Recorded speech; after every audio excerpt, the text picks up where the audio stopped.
بسم اللہ الرحمن الرحیم۔ الحمد للہ رب العالمین والصلاة والسلام علی سید المرسلین و خاتم النبیین، اما بعد۔ صحیح بخاری باب کتاب الاذان، حدیث نمبر 796۔ اللہم ربنا ولک الحمد پڑھنے کی فضیلت۔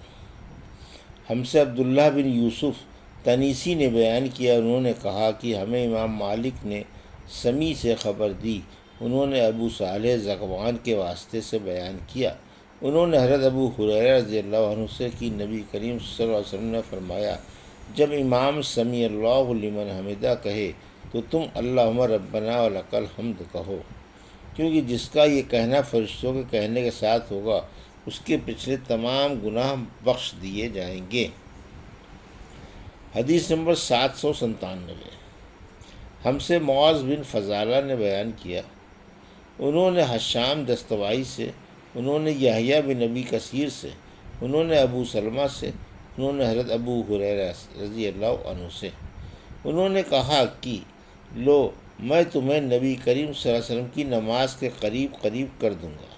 چنانچہ حضرت ابو ہریرہ رضی اللہ عنہ ظہر، عشاء اور صبح کی آخری رکعت میں قنوت پڑھا کرتے تھے۔ سمیع اللہ لمن حمدہ کے بعد یعنی مومنین کے حق میں دعا کرتے اور کفار پر لعنت بھیجتے۔ حدیث نمبر 798۔ ہم سے عبداللہ بن ابی اسود نے بیان کیا، انہوں نے کہا کہ ہم سے اسماعیل بن علیہ نے بیان کیا، انہوں نے خالد خدا سے بیان کیا، انہوں نے ابو قلابہ عبداللہ بن زید سے، انہوں نے انس رضی اللہ عنہ سے کہ آپ نے فرمایا کہ دعائے قنوت فجر اور مغرب کی نمازوں میں پڑھی جاتی ہے۔ حدیث نمبر 799۔ ہم سے عبداللہ بن مسلمہ قعنبی نے بیان کیا، امام مالک رحمۃ اللہ علیہ سے، انہوں نے نعیم بن عبداللہ مجمر سے، انہوں نے علی بن یحییٰ بن خلاد زرقی سے، انہوں نے اپنے باپ سے، انہوں نے رفع بن رافع زرقی سے، انہوں نے کہا کہ ہم نبی کریم صلی اللہ علیہ وسلم کی اقتداء میں نماز پڑھ رہے تھے، جب آپ رکوع سے سر اٹھاتے تو سمیع اللہ لمن حمدہ کہتے، ایک شخص نے پیچھے سے کہا ربنا ولک الحمد حمدن کثیرن طیبا مبارکن فی۔ آپ صلی اللہ علیہ وسلم نے نماز سے فارغ ہو کر دریافت کیا کہ کس نے یہ کلمات کہے ہیں۔ اس شخص نے جواب دیا کہ میں نے۔ اس پر آپ صلی اللہ علیہ وسلم نے فرمایا، میں نے 30 سے زیادہ فرشتوں کو دیکھا کہ ان کلمات کے لکھنے میں وہ ایک دوسرے پر سبقت لے جانا چاہتے تھے، اس سے ان کلمات کی فضیلت ثابت ہوئی۔ حدیث نمبر 800۔ رکوع سے سر اٹھانے کے بعد اطمینان سے سیدھا کھڑا ہونا۔ اور ابو حمید رضی اللہ عنہ نے فرمایا کہ نبی کریم صلی اللہ علیہ وسلم نے رکوع سے سر اٹھایا تو سیدھے اس طرح کھڑے ہو گئے کہ پیٹھ کا ہر جوڑ اپنی جگہ پر آ گیا۔ ہم سے ابو الولید نے بیان کیا، کہا کہ ہم سے شعبہ نے ثابت بنائی سے بیان کیا، انہوں نے بیان کیا کہ حضرت انس رضی اللہ عنہ ہمیں نبی کریم صلی اللہ علیہ وسلم کی نماز کا طریقہ بتلاتے تھے، چنانچہ آپ نماز پڑھتے اور جب اپنا سر رکوع سے اٹھاتے تو اتنی دیر تک کھڑے رہتے کہ ہم سوچنے لگتے کہ آپ بھول گئے ہیں۔ حدیث نمبر 801۔ ہم سے ابو الولید حشام بن عبد الملک نے بیان کیا، کہا کہ ہم سے شعبہ نے حکم سے بیان کیا، انہوں نے ابن ابی لیلہ سے، انہوں نے براء بن عازب رضی اللہ عنہ سے، انہوں نے کہا کہ نبی کریم صلی اللہ علیہ وسلم کے رکوع سجدے، رکوع سے سر اٹھاتے وقت اور دونوں سجدوں کے درمیان کا بیٹھنا تقریباً برابر ہوتا تھا۔ حدیث نمبر 802۔ ہم سے سلیمان بن حرب نے بیان کیا، انہوں نے ایوب سختیانی سے، انہوں نے ابو قلابہ سے کہ مالک بن حویرث رضی اللہ عنہ ہمیں نماز پڑھ کر دکھلاتے کہ نبی کریم صلی اللہ علیہ وسلم کس طرح نماز پڑھتے تھے۔ اور یہ نماز کا وقت نہیں تھا۔ چنانچہ آپ ایک مرتبہ کھڑے ہوئے اور پوری طرح کھڑے رہے، پھر جب رکوع کیا اور پوری طمانینت کے ساتھ سر اٹھایا، تب بھی تھوڑی دیر سیدھے کھڑے رہے۔ ابو قلابہ نے بیان کیا کہ مالک رضی اللہ عنہ نے ہمارے اس شیخ ابو یزید کی طرح نماز پڑھائی۔ ابو یزید جب دوسرے سجدے سے سر اٹھاتے تو پہلے اچھی طرح بیٹھ لیتے، پھر کھڑے ہوتے۔ حدیث نمبر 803۔ سجدے کے لیے اللہ اکبر کہتا ہوا جھکے۔ اور نافع نے بیان کیا کہ ابن عمر رضی اللہ عنہ سجدہ کرتے وقت پہلے ہاتھ زمین پر ٹیکتے، پھر گھٹنے ٹیکتے۔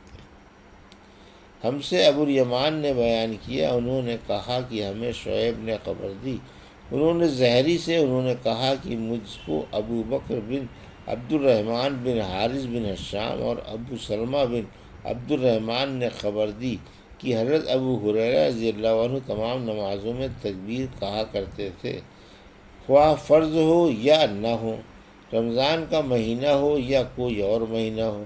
چنانچہ جب آپ نماز کے لیے کھڑے ہوتے تو تکبیر کہتے، رکوع میں جاتے تو تکبیر کہتے، پھر سمیع اللہ لمن حمدہ کہتے، اور اس کے بعد ربنا ولک الحمد سجدہ سے پہلے۔ پھر جب سجدے کے لیے جھکتے تو اللہ اکبر کہتے، پھر سجدے سے سر اٹھاتے تو اللہ اکبر کہتے، پھر دوسرا سجدہ کرتے وقت اللہ اکبر کہتے۔ اسی طرح سجدے سے سر اٹھاتے تو اللہ اکبر کہتے۔ 2 رکعت کے بعد قاعدے و اولیٰ کرنے کے بعد جب کھڑے ہوتے تب بھی تکبیر کہتے، اور آپ ہر رکعت میں ایسا ہی کیا کرتے یہاں تک کہ نماز سے فارغ ہونے کے بعد فرماتے کہ اس ذات کی قسم جس کے ہاتھ میں میری جان ہے، میں تم سب سے زیادہ نبی کریم صلی اللہ علیہ وسلم کی نماز سے مشابہ ہوں۔ اور آپ اسی طرح نماز پڑھتے رہے یہاں تک کہ آپ صلی اللہ علیہ وسلم دنیا سے تشریف لے گئے۔ حدیث نمبر 804۔ ابو بکر اور ابو سلمہ دونوں نے کہا کہ حضرت ابو ہریرہ رضی اللہ عنہ نے بتلایا کہ رسول اللہ صلی اللہ علیہ وسلم جب سر مبارک رکوع سے اٹھاتے تو سمیع اللہ لمن حمدہ ربنا ولک الحمد کہہ کر چند لوگوں کے لیے دعائیں کرتے اور نام لے کر فرماتے، یا اللہ ولید بن ولید، سلمہ بن حشام، عیاش بن ابی ربیعہ اور تمام کمزور مسلمانوں کو کفار سے نجات دے۔ اے اللہ قبیلہ مضر کے لوگوں کو سختی کے ساتھ کچل دے اور ان پر ایسا قحط مسلط کر جیسا یوسف علیہ السلام کے زمانے میں آیا تھا۔ ان دونوں مشرق والے قبیلے مضر کے لوگ مخالفین میں تھے۔ حدیث نمبر 805۔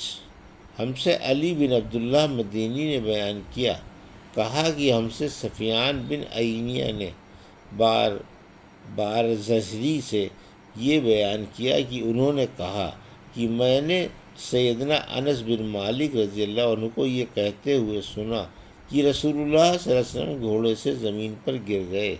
سفیان نے اکثر بجائے ان فرض کے من فرض کہا۔ اس گرنے سے آپ کا دایاں پہلو زخمی ہو گیا تو ہم آپ کی خدمت میں عیادت کی غرض سے حاضر ہوئے۔ اتنے میں نماز کا وقت ہو گیا اور آپ نے ہمیں بیٹھ کر نماز پڑھائی، ہم بھی بیٹھ گئے۔ سفیان نے ایک مرتبہ کہا کہ ہم نے بھی بیٹھ کر نماز پڑھی۔ جب آپ نماز سے فارغ ہو گئے تو فرمایا کہ امام اس لیے ہے کہ اس کی اقتداء کی جائے، اس لیے جب وہ تکبیر کہے تو تم بھی تکبیر کہو، جب رکوع کرے تو تم بھی رکوع کرو، جب سر اٹھائے تو تم بھی سر اٹھاؤ، اور جب وہ سمیع اللہ لمن حمدہ کہے تو تم ربنا ولک الحمد کہو، اور جب سجدہ کرے تو تم بھی سجدہ کرو۔ سفیان نے اپنے شاگرد علی بن مدینی سے پوچھا کہ کیا معمر نے بھی اسی طرح حدیث بیان کی تھی؟ علی کہتے ہیں کہ میں نے کہا جی ہاں۔ اس پر سفیان بولے کہ عمر کو حدیث یاد تھی۔ زہری نے یوں کہا، وَلَکَ الْحَمْدُ۔ سفیان نے یہ بھی کہا کہ مجھے یاد ہے کہ زہری نے یوں کہا، آپ کا دایاں بازو چھل گیا تھا۔ جب ہم زہری کے پاس سے نکلے، ابن جریج نے کہا میں زہری کے پاس موجود تھا تو انہوں نے یوں کہا کہ آپ کی دائنی پنڈلی چھل گئی۔